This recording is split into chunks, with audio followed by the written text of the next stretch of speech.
ವಿಚಾರಣೆ ಮುಂದೂಡೋದು ಬೇಡ ಅಂತ ಡಿಫೆನ್ಸ್ ಆಗಿ ಕೇಸ್ನ ರೆಪ್ರೆಸೆಂಟ್ ಮಾಡೋದಕ್ಕೆ ರಿಕ್ವೆಸ್ಟ್ ಹಾಕಿದ್ದೀನಿ.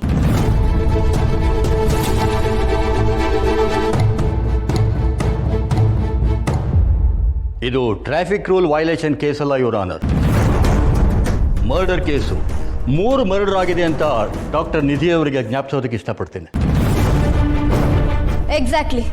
ಆರೋಪಿ ಪರವಾಗಿ ವಾದ ಮಾಡೋದಕ್ಕೆ ಲಾಯರ್ ಬೇಕಲ್ವಾ? ಅವರೊಬ್ಬರನ್ನೇ ಕಟ್ಕಟ್ಟೆಯಲ್ಲಿ ನಿಲ್ಸಿದ್ರೆ ಹೇಗೆ? ನಡು ನೀರಲ್ಲಿ ಕೈ ಬಿಟ್ಟಾಗಲ್ವಾ? ಕರ್ಣ ಅವರೇ, ನಿಧಿಯವರು ನಿಮ್ಮ ಪರ ವಾದ ಮಾಡಿಸೋಕೆ ನಿಮ್ಗೆ ಒಪ್ಪಿಗೆ ಇದೆಯಾ? ಖಂಡಿತ ಒಪ್ಪಿಗೆ ಇದೆ. ಸರಿ, ಹಾಗಿದ್ರೆ ನಿಧಿಯವರೇ, ಕರ್ಣ ಅವರ ಪರವಾಗಿ ವಾದ ಮಾಡಿಸೋದಕ್ಕೆ ಕೋರ್ಟ್ ನಿಮಗೆ ಅನುಮತಿ ಕೊಡ್ತಾ ಇದೆ.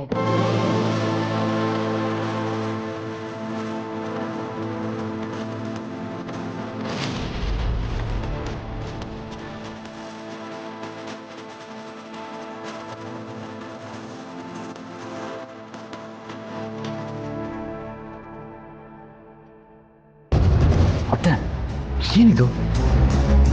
ಲಾಯರ್ ಹೇಳೋ, ಡಾಕ್ಟರ್ಸ್ ಎಲ್ಲ ಲಾಯರ್ಸ್ ಆದರೆ ಲಾಯರ್ಸ್ಗೆ ಏನು ಕೆಲಸ? ಅವಳು ಲಾಯರ್ ಆಗಿ ವಾದ ಮಾಡಬಹುದು. What really?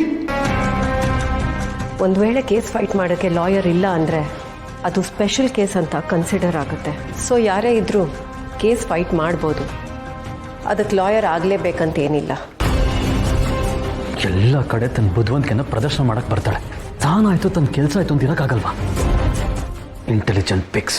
ಯಾರು ಬೇಕಾದರೂ ಬರಲಿ, ಈ ಕೇಸ್ ಕರ್ಣ ವಿನ್ ಆಗೋ ಚಾನ್ಸೇ ಇಲ್ಲ. ಇವಳು ಯಾವ ಲೆಕ್ಕ? Justice delayed is justice denied ಅಂತ ಹೇಳ್ತಾರೆ. ನ್ಯಾಯ ತಡ ಆದಷ್ಟು ನಿರಪರಾಧಿ ಹೆಚ್ಚೆಚ್ಚು ಅನ್ಯಾಯನ ಅನುಭವಿಸ್ತಾನೆ ಇರಬೇಕಾಗತ್ತೆ. ಇವತ್ತು ಕೋರ್ಟ್ ಮುಂದೆ ನಿಂತಿರೋದು ಒಬ್ಬ ಅಪರಾಧಿ ಅಲ್ಲ, ಜೀವನ ಉಳಿಸೋದಕ್ಕೆ ತನ್ನ ಜೀವನನೇ ಸಮರ್ಪಣೆ ಮಾಡಿರೋ ಒಬ್ಬ ಗ್ರೇಟ್ ಡಾಕ್ಟರ್.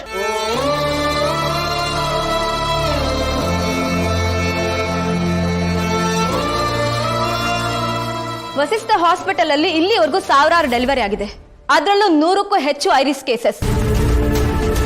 ಇಲ್ಲಿವರೆಗೂ ಒಂದೇ ಒಂದು ಸಾವು ಕೂಡ ಆಗಿಲ್ಲ. ಇದೆಲ್ಲ ನಿಮ್ಗೆ ಮೆಡಿಕಲ್ ಹಿಸ್ಟ್ರಿ ತಿಳಿಸೋದಕ್ಕೆ ಹೇಳ್ತಿಲ್ಲ, ಕರ್ಣ ಅವರು ಎಷ್ಟು ಬದ್ಧತೆಯಿಂದ ಕೆಲಸ ಮಾಡಿದ್ದಾರೆ ಅಂತ ಕೋರ್ಟ್ಗೆ ತಿಳಿಸೋದಕ್ಕೆ ಹೇಳ್ತಾ ಇದ್ದೀನಿ. ಡೆಲಿವರಿ ಟೈಮಲ್ಲಿ ಜೀವ ಉಳಿಯೋದೇ ಇಲ್ಲ ಕೇಸ್ನ ಹ್ಯಾಂಡಲ್ ಮಾಡಿದ್ದಾರೆ, ಆ ಜೀವನ ಉಳಿಸಿದ್ದಾರೆ.